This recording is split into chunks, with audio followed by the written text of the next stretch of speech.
The morning sun cast long shadows through the towering glass windows of Riverside National Bank. The polished marble floors reflected the early light as customers began trickling in for their daily transactions. Among them walked a man who stood out not just for his impressive bearing, but for the quiet confidence that seemed to radiate from him. Mr. Thomas wasn't just another bank customer, he was a self-made success story. At 45, he had built his consulting firm from a one-person operation in his garage to a thriving business that employed 30 people and served clients across 3 states. Today was supposed to be a milestone in his company's journey. He had an appointment to discuss a significant business loan that would help expand his firm into new markets. The weight of his leather briefcase felt reassuring against his palm. Inside were meticulously prepared documents, 5 years of steady growth figures, an impressive client portfolio, and a detailed business expansion plan that had taken months to perfect. His navy blue suit was freshly pressed, his shoes gleamed, and the golden cufflinks that had been a gift from his daughter on his last birthday added a subtle touch of elegance to his appearance. As he approached the information desk, he noticed the first hint that something was off.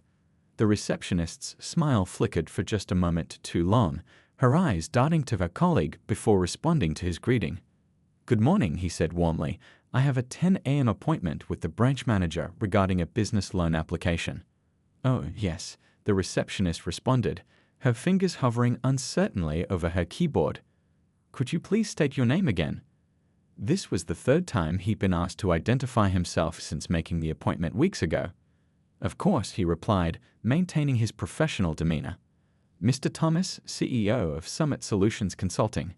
He watched as she typed, deleted, and retyped his name, though he had spelled it out clearly during each previous interaction. The waiting area was beginning to fill up with other customers.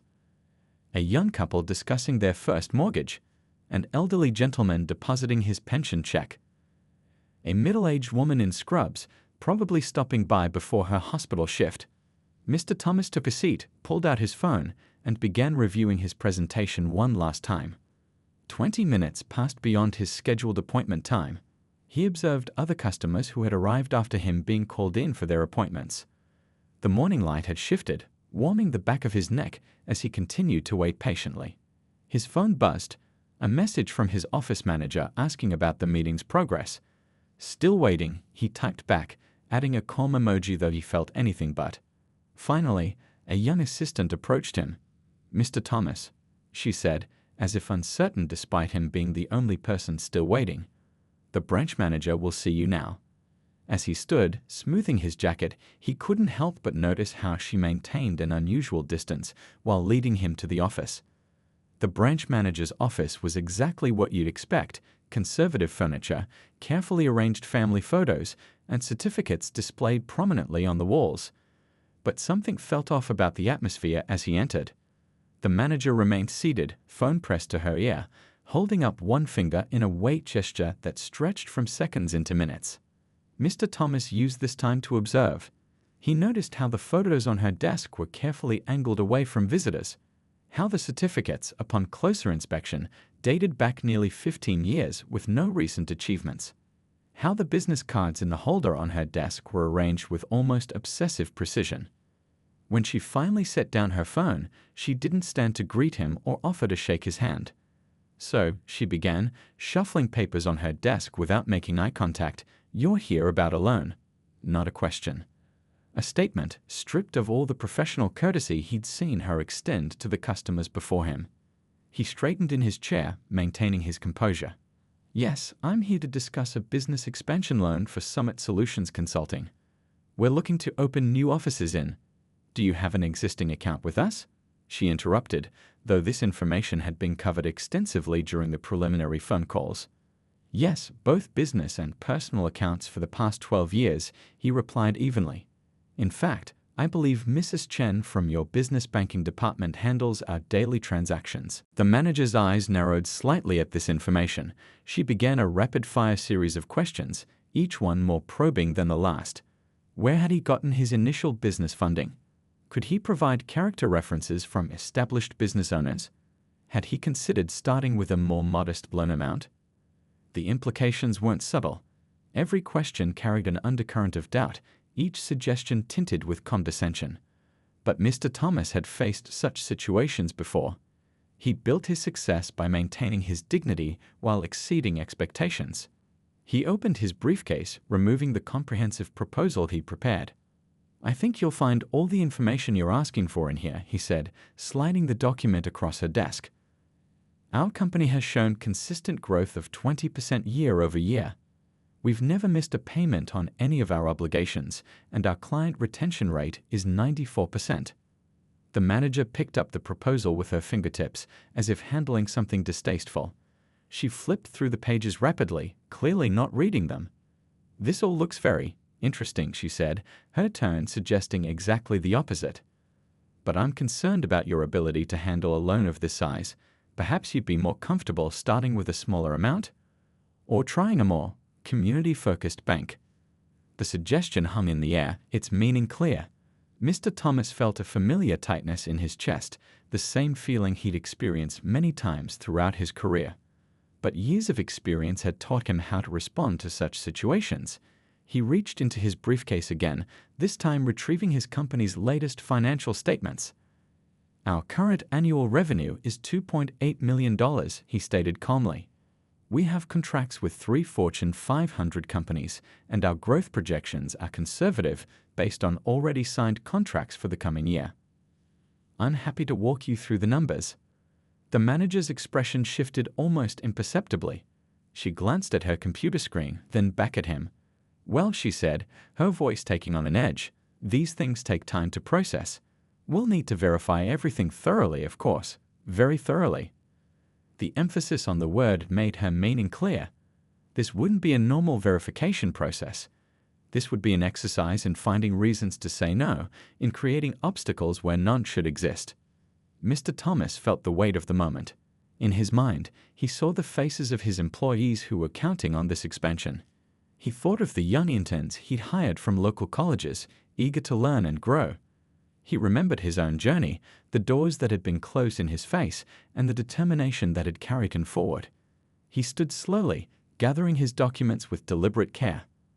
"Thank you for your time," he said, his voice steady and dignified. "I believe I have a clear understanding of your institution's approach to business relationships." As he turned to leave, he caught his reflection in the office window, straight-backed, composed, professional. Outside, the morning sun had risen fully, casting no more shadows. And in his mind, a plan was already forming. This wasn't going to be the end of the story, not by a long shot. The branch manager's office felt colder now, despite the morning sun streaming through the windows. Mr. Thomas sat perfectly still, his hands resting calmly on his briefcase, though his mind was racing. He had faced subtle discrimination before, but this was different. This was becoming more overt with each passing minute.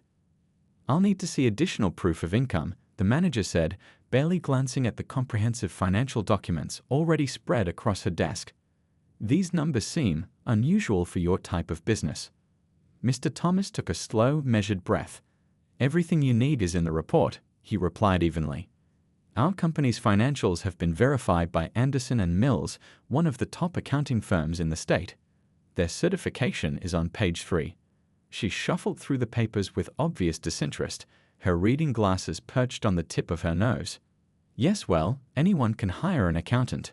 We need to be absolutely certain about who we're dealing with." The emphasis on who wasn't subtle. Mr. Thomas had heard that term too many times in his 20-year career not to recognize it. He reached into his briefcase and pulled out another folder.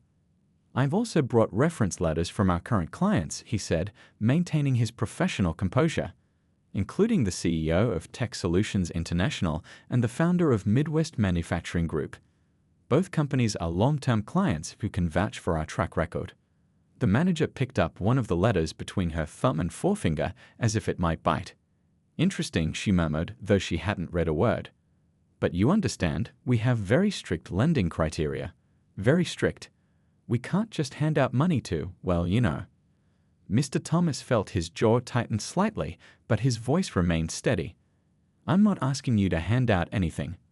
I'm applying for a business loan based on 15 years of proven success, excellent credit, and solid financials. Our company has never missed a payment on any obligation." She leaned back in her chair, a small dismissive smile playing at the corners of her mouth. Perhaps you'd be more comfortable at United Community Bank. They have special programs for diverse business owners. The suggestion hung in the air like smoke. Mr. Thomas thought about his team waiting back at the office, about the expansion plans they'd worked so hard to prepare. He thought about his daughter in college, studying business, dreaming of joining the company one day. He wouldn't let this moment define their futures. "I've been banking here for 12 years, he stated firmly. "My company maintains substantial accounts with this institution. I'm not looking for special programs. I'm looking for the same professional consideration you give any qualified business owner." The manager's smile vanished. She stood up abruptly, her chair rolling back against the wall. "Are you suggesting something about how we conduct business here?" Her voice had risen slightly. "Because I can assure you, we treat everyone equally." Mr. Thomas remained seated, his posture relaxed but dignified. "I'm not suggesting anything. I'm stating facts about my company's qualifications for this loan." "You seem very aggressive about this," she said, her hand moving slowly toward the phone on her desk. "Perhaps we should reschedule when you're feeling more reasonable." "I'm simply being direct and professional," Mr. Thomas replied, though he could see where this was heading. He'd seen this script play out before, how a calm, qualified black professional could suddenly be transformed into a threat in someone's imagination. The manager pressed a button on her phone. "Security? Could you please come to my office? I have a situation here." She emphasized the word situation while staring directly at Mr. Thomas, as if daring him to react. Mr. Thomas stood slowly, gathering his documents with deliberate care. Through the glass walls of the office, he could see other customers watching the scene unfold. Among them was a man in a gray suit who had looked up from his phone with particular interest. "For the record," Mr. Thomas said calmly, "I'd like to formally document that I've been denied an opportunity to even complete my loan application. I'll be requesting copies of all today's interactions through my attorney." The manager's face flushed. "Are you threatening me now?" Her voice rose theatrically, loud enough to carry through the office doors. "Security, please hurry." Two security guards appeared at the door, hands on their belts. The manager pointed at Mr. Thomas, who hadn't moved from his spot. "This person is creating a disturbance. Please escort him out." Mr. Thomas looked directly at the security cameras in the corners of the office. He spoke clearly and calmly. "I came here for a scheduled business meeting. I presented professional documentation. I have not raised my voice or made any threats. I am now leaving voluntarily, but I want it noted that I'm being removed without cause." He walked toward the door with dignity, his back straight, his briefcase held firmly in his right hand. The security guards flanked him, though he hadn't given them any reason to think he was a threat. As they passed through the main banking area, conversation stopped. Phones came out. Videos were being recorded. The man in the gray suit stood up as they passed, pulling out a business card. He stepped forward to hand it to Mr. Thomas, but one of the guards moved to block him. "Sir, please step back." "I'm an attorney," the man said firmly, holding up his state bar card. "And I witnessed this entire interaction. Mr. Thomas, please take my card. What I just saw here was deeply concerning from a legal standpoint." Mr. Thomas managed to take the card despite the guard's presence. He could feel dozens of eyes on him as he walked through the bank's grand entrance, past the same reception desk where his morning had started with such hope. The morning sun still streamed through the windows, but now it felt like a spotlight. In his car, hands gripping the steering wheel, Mr. Thomas allowed himself a moment to process what had just happened. The humiliation burned in his throat. But underneath the hurt, another feeling was taking shape: determination. He looked at the attorney's card in his hand, then at his phone where several messages from his team waited. This wasn't over, not by a long shot. He had built his success by turning obstacles into opportunities, and this would be no different. He started his car, his mind already forming a plan. Tomorrow would be a very different kind of day at Riverside National Bank. The parking lot of Riverside National Bank seemed to stretch endlessly before Mr. Thomas as he sat in his car, his hands still gripping the steering wheel. The morning sun that had seemed so promising earlier now felt harsh and exposing. His suit, perfectly pressed just hours ago, felt heavy on his shoulders. He watched as people walked in and out of the bank, going about their daily business.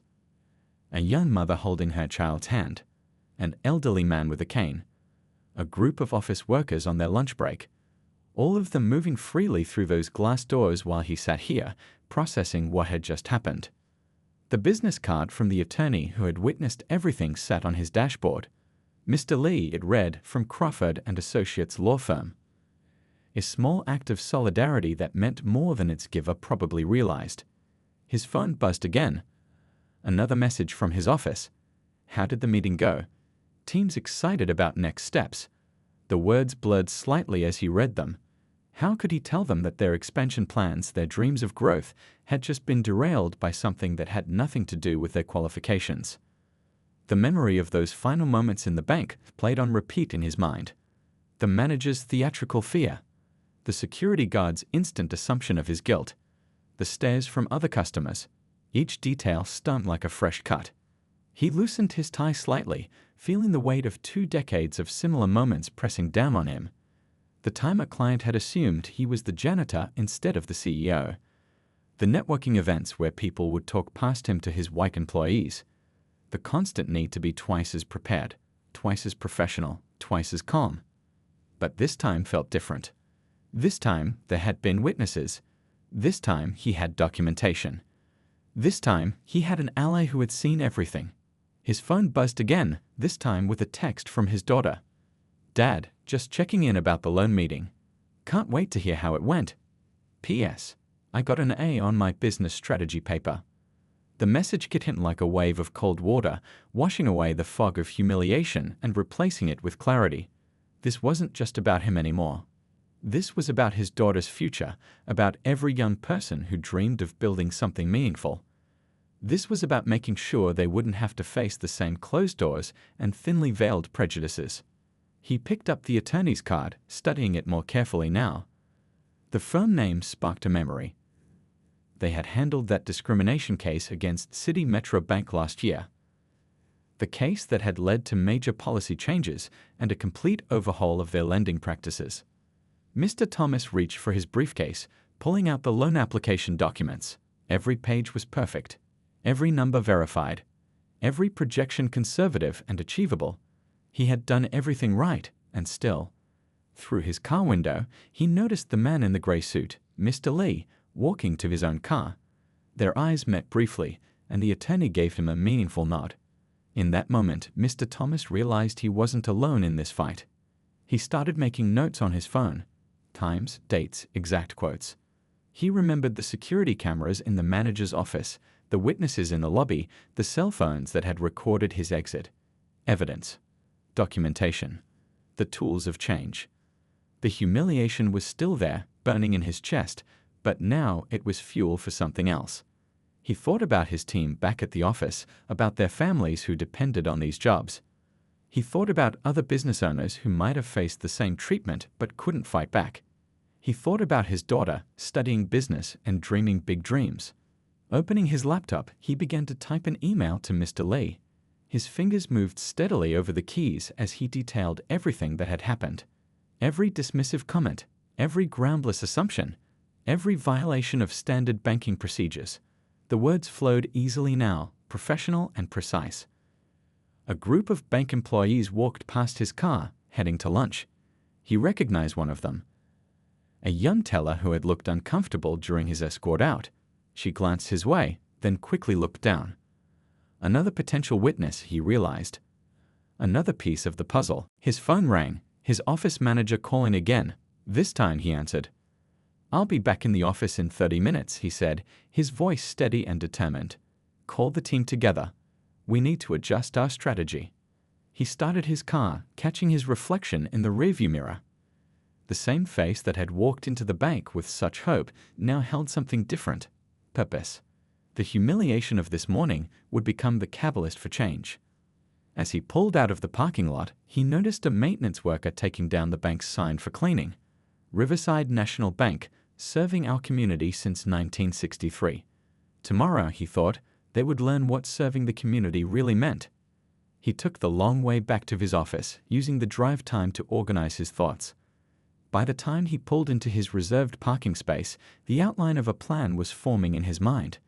The bank manager might have won this morning's battle, but she had no idea what she had set in motion. Inside his office building, he could hear the buzz of his team working, phones ringing, keyboards clicking, dreams being built. These were the sounds of what he had created despite every obstacle.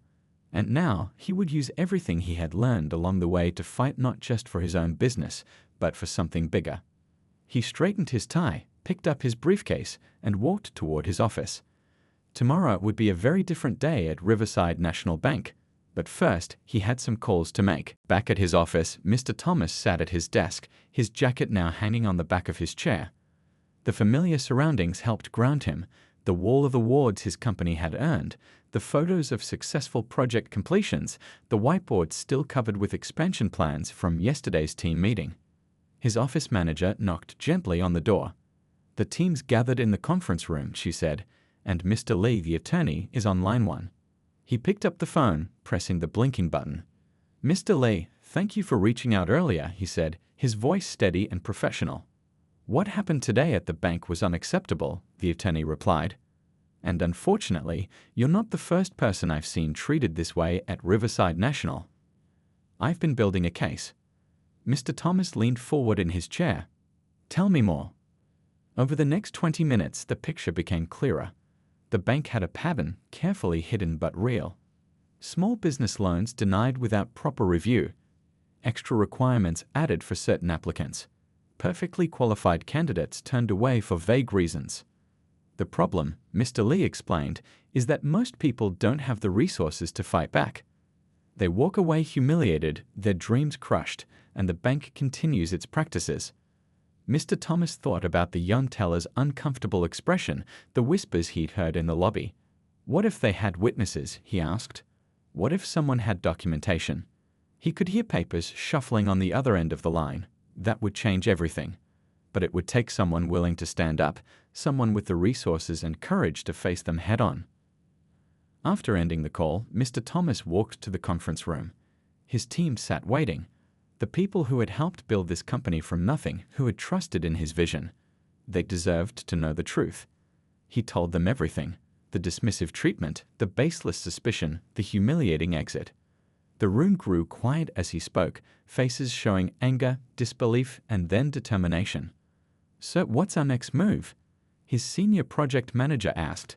"Because we're not letting this stand." Mr. Thomas moved to the whiteboard, picking up a marker. "We're going to handle this the same way we handle every challenge, with strategy and professionalism." He began writing, his team contributing ideas. They needed evidence. They needed allies. They needed to show the bank that discrimination wasn't just morally wrong, it was bad business. His phone buzzed with a message from Mr. Lee. 3 other business owners had come forward, all with similar stories about Riverside National. All had perfect documentation. All had been turned away with flimsy excuses. One of his team members, who handled their social media, raised her hand. "What if we shared these stories, not as accusations, but as documented experiences? We have a strong following in the business community." Another team member pulled up the bank's public records on his laptop. "Look at this, their last diversity report shows some interesting patterns in their lending practices." The plan was taking shape. Mr. Thomas looked at his watch. 3 p.m., start making calls, he said. Local business groups, Chamber of Commerce contacts. Anyone who's ever faced similar treatment, we're not just fighting for our loan anymore. His office manager appeared at the door again. Channel 5 News returned your call. They're interested in doing a story about discriminatory lending practices in the banking industry. They want to interview you tomorrow morning. Mr. Thomas nodded. Schedule it. But make it clear, this isn't about revenge. This is about change. Back in his office, he opened his computer and began typing. Every detail of today's meeting. Every document he presented. Every dismissive comment and irregular procedure.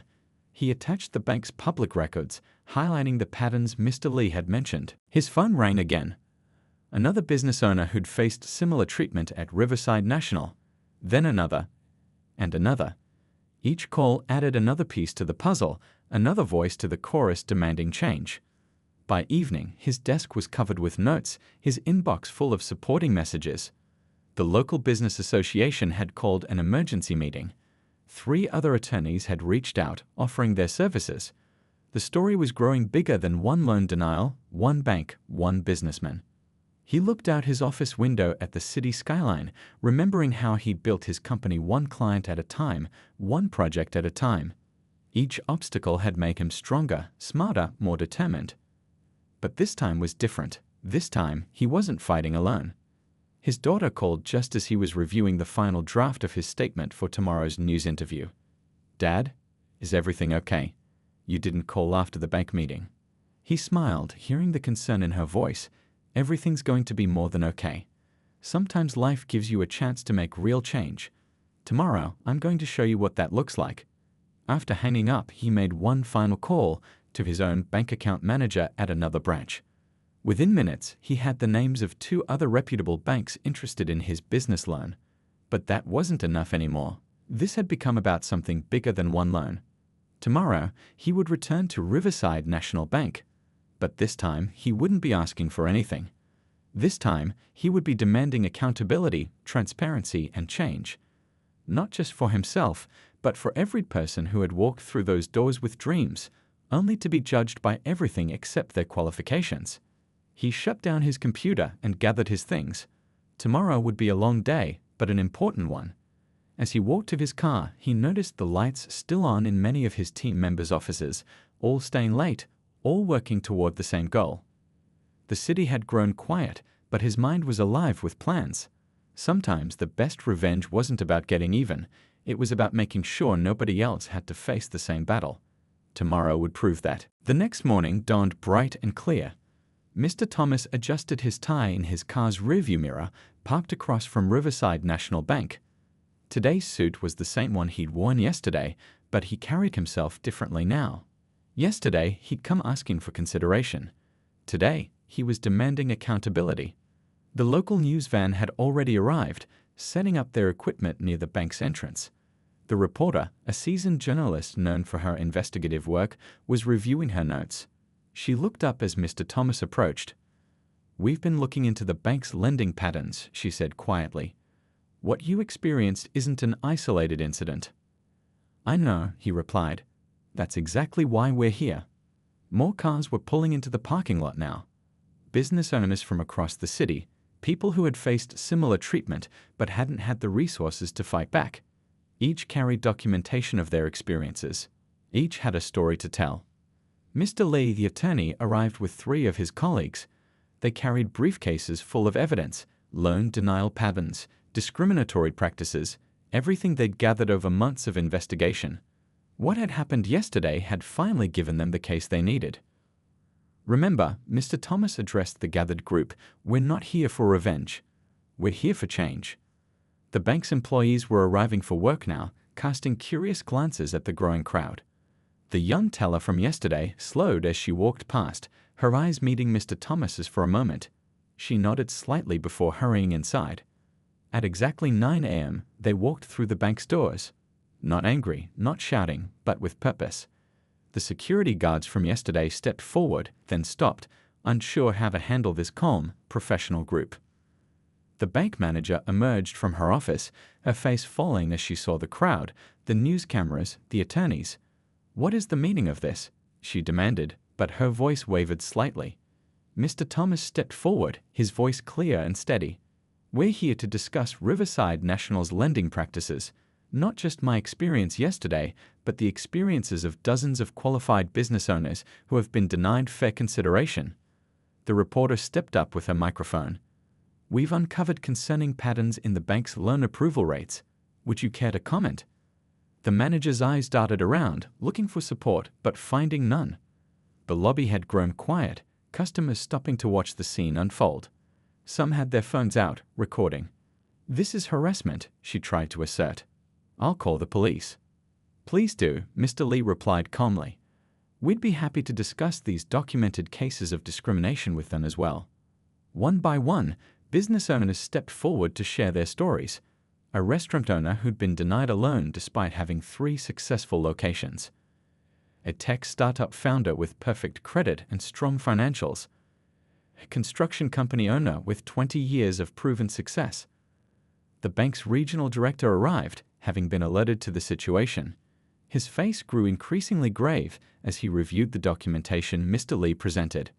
"We have evidence of systematic discrimination in lending practices," Mr. Thomas explained to both the director and the news cameras. "We're not asking for special treatment. We're demanding equal consideration based on our qualifications, our business records, and our potential." The young teller who had nodded earlier stepped forward. "It's true," she said quietly. "I've seen it happen. Many of us have, but we were afraid to speak up." Other bank employees began to nod, years of witnessed injustices finally coming to light. The regional director raised his hands for quiet. "I propose we take this discussion to our conference room," he said. "Clearly, there are serious issues that need to be addressed." "Any discussion we have will be public," Mr. Thomas replied. "The time for closed-door meetings is over." For the next 2 hours, they presented their evidence. Loan applications that met all criteria but were denied without cause. Identical business plans submitted under different names, receiving dramatically different responses. Statistical patterns that couldn't be explained away. The news team captured everything. Customers in the bank stopped their transactions to watch and listen. Some shared their own experiences, adding their voices to the growing testimony. The bank manager had retreated to her office, blinds drawn. Through the glass walls, they could see her on the phone, gesturing frantically. By noon, the bank's corporate office had sent representatives. They sat grim-faced as they reviewed the evidence, whispered among themselves, made urgent phone calls. "We take these allegations very seriously," the corporate spokesperson announced finally. "Effective immediately, we're launching a full investigation into our lending practices." The branch manager has been placed on administrative leave pending review. But Mr. Thomas wasn't finished. "An investigation isn't enough," he stated firmly. "We need systematic change, new policies, regular audits, a community oversight board, and immediate review of every loan application that was improperly denied." The crowd murmured in agreement. More people had gathered outside, drawn by the news coverage. The story was spreading across social media. Other banks in the city were already issuing statements about their own lending practices, trying to distance themselves from the controversy. The corporate representatives huddled again, then approached Mr. Thomas.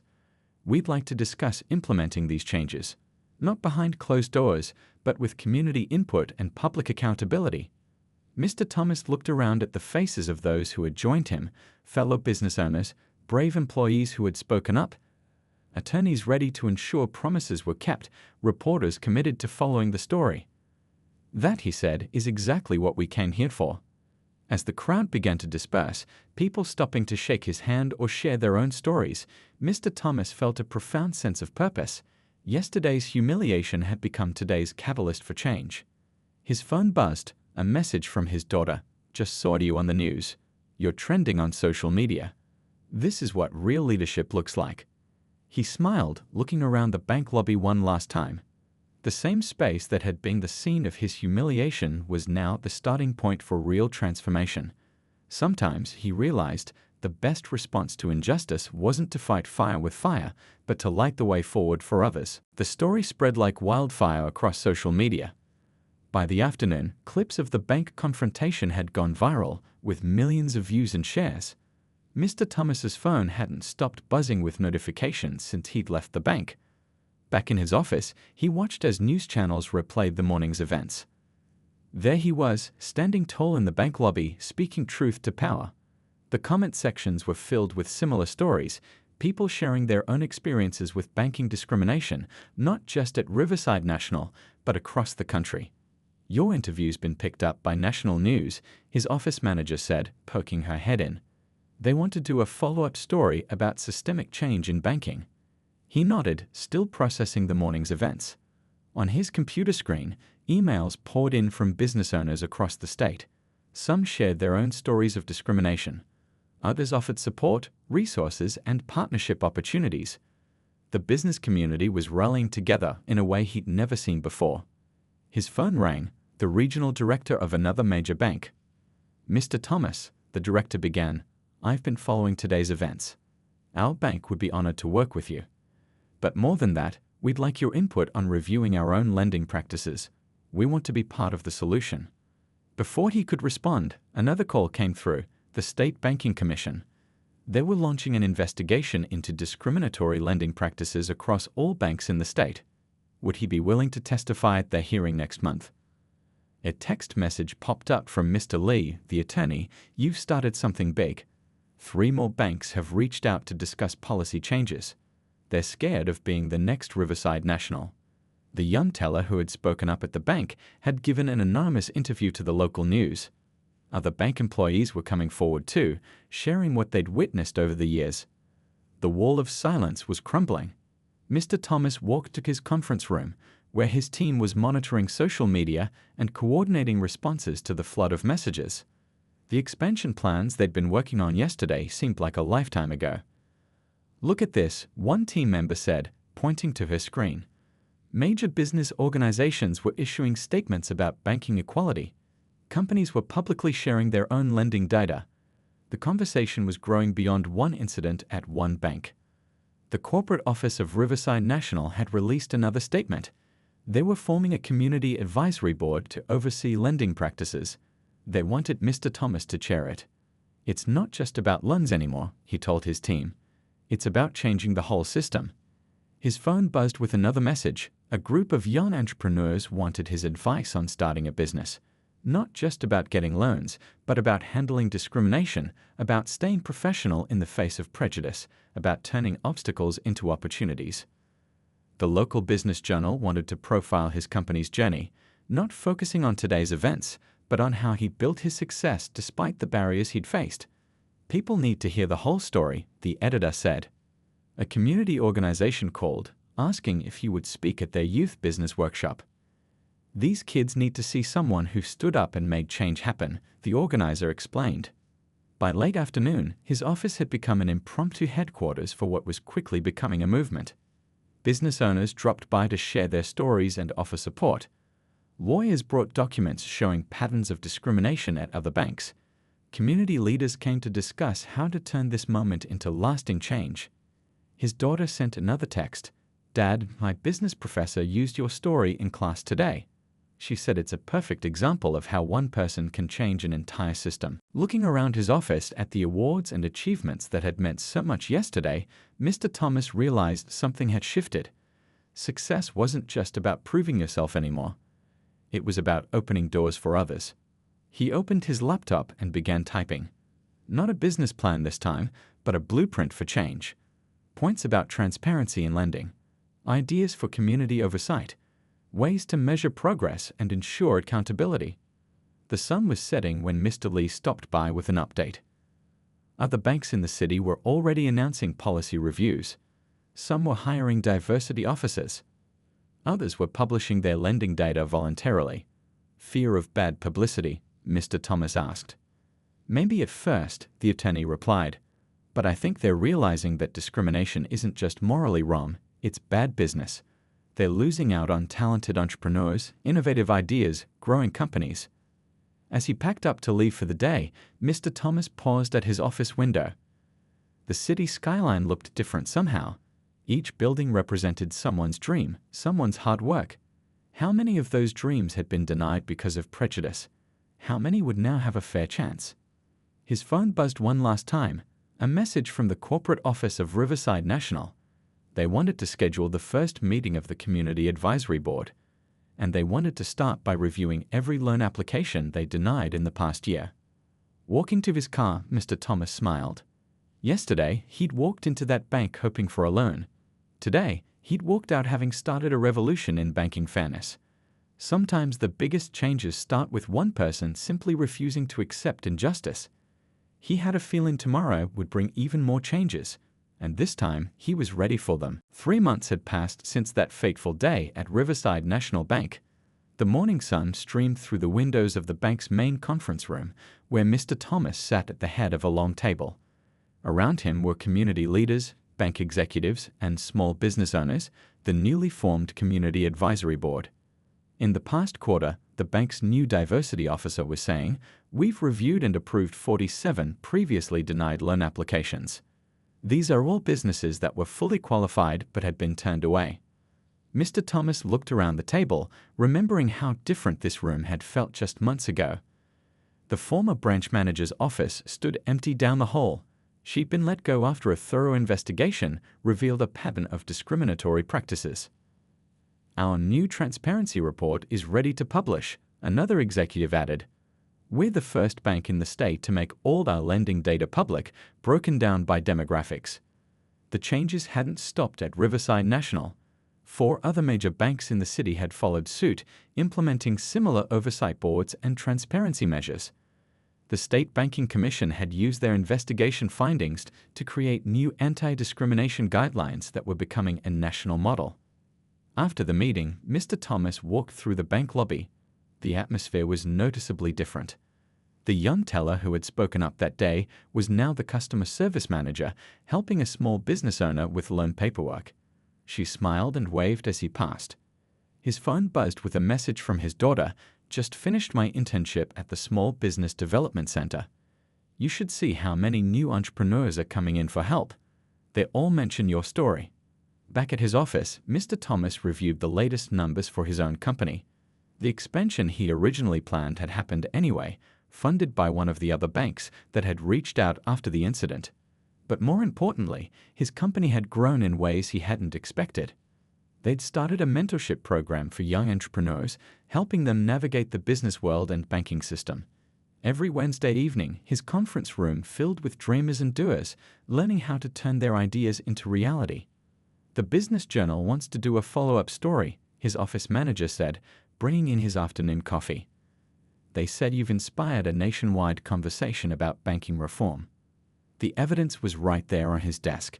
Invitations to speak at business schools, requests to join corporate boards, a draft of new banking regulations that bore many of his suggestions. But what made him proudest were the smaller signs of change. Like the thank you note from a food truck owner who'd just got her first business loan, or the email from a young tech entrepreneur who'd been approved for expansion funding, or the phone call from a struggling business owner who finally got refinancing at a fair rate. Mr. Lee, the attorney who'd first offered his card that day, stopped by with an update. The legal team had successfully pushed for industry-wide reforms. Banks across the state were scrambling to update their policies and train their staff.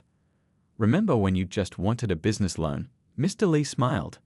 "Now you're changing the whole banking industry." Looking out his office window, Mr. Thomas could see the city skyline, the same view he had on that difficult day 3 months ago. But now he saw it differently. Each building, each business, represented an opportunity that should be available to everyone with the skills and determination to succeed. His assistant knocked on the door. "The new Small Business Alliance is here for their meeting." He gathered his papers and headed to the conference room. Around the table sat a diverse group of business owners, some established, some just starting out. All of them there because one person had refused to accept discrimination as business as usual. "Before we start," one of them said, "I just want to thank you. My daughter just got approved for her first business loan." The bank actually looked at her qualifications instead of making assumptions. Mr. Thomas nodded, remembering his own daughter's proud messages about her business studies. "That's what this was all about," he replied, "making sure everyone gets a fair chance." As the meeting began, he glanced at his phone. Another message had come in. The governor wanted to appoint him to a state commission on banking reform. The ripples were still spreading. Later that evening, as he prepared to leave the office, he passed the wall where his company's mission statement hung. Below it now was a new frame. A news photo from that day at the bank, showing him standing tall, speaking truth to power. But it wasn't the photo that made him pause. It was the collection of sticky notes surrounding it, messages left by visitors, employees, and young entrepreneurs. Each one telling a story of a door that had opened, a dream that had become possible, a barrier that had fallen. His phone buzzed one last time. A group photo from today's loan approval meeting at Riverside National. 8 new business owners, all approved based on their qualifications and potential. Among them was a young woman whose coffee shop would open next month in the same neighborhood where Mr. Thomas had started his first business. Driving home, he passed the bank building. The same gold letters still spelled out Riverside National Bank, but now they meant something different. They stood as a reminder that change was possible, that justice could prevail, that one person's stand could transform an entire system. His daughter was waiting at his house, excited to share her new business plan. As they sat down to review it, he realized that the true victory wasn't just in changing banking policies or exposing discrimination. It was in showing the next generation that they had the right to dream big, to demand fairness, and to succeed on their own merits. The sun was setting over the city, casting long shadows across his home office. But unlike the shadows of that difficult day 3 months ago, these felt like reaching fingers of hope, touching all the lives that would be changed because one person had decided to stand up and say, "This isn't right, and I'm going to do something about it."